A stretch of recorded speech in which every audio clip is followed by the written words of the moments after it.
and welcome to this week's tutorial. I'm coming to you from the beautiful Brass Bells Pole Fitness Dance Studio in Brampton, Ontario. And this week we're going to just be dealing with a really simple move, which is a transition to many other moves. And I call it a peel, but you can call it whatever you like.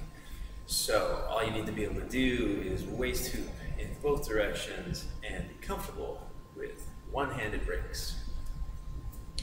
So what we're going to do is we're going to turn that one-handed break into a peel off the body, and we're going to put it back on.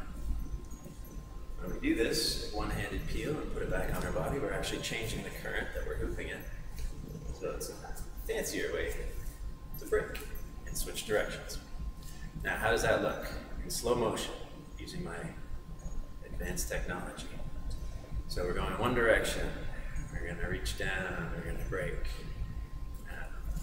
The hoop is on our lower back. It's also resting on my forearm and my elbow. I've got a loose grip with my fingers.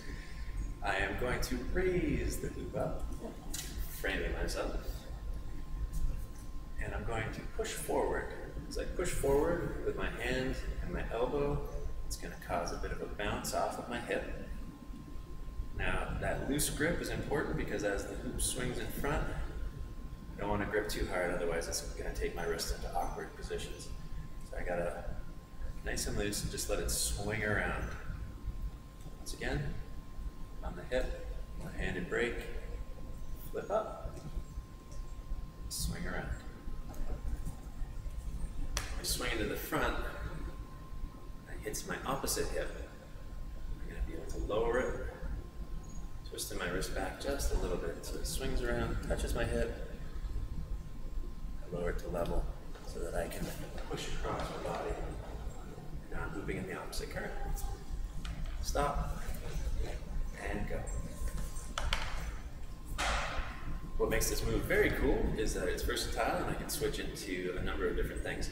So instead of putting it back on my body and changing currents, I can stop halfway, go into an isolation, or I can stop and go directly into a weave.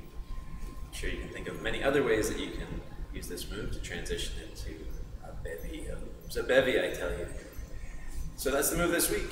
If you enjoyed it, please leave a comment below, and if you have any suggestions for tutorials for next week, please feel free to email me, matt@hiphooray.com. Have a great week.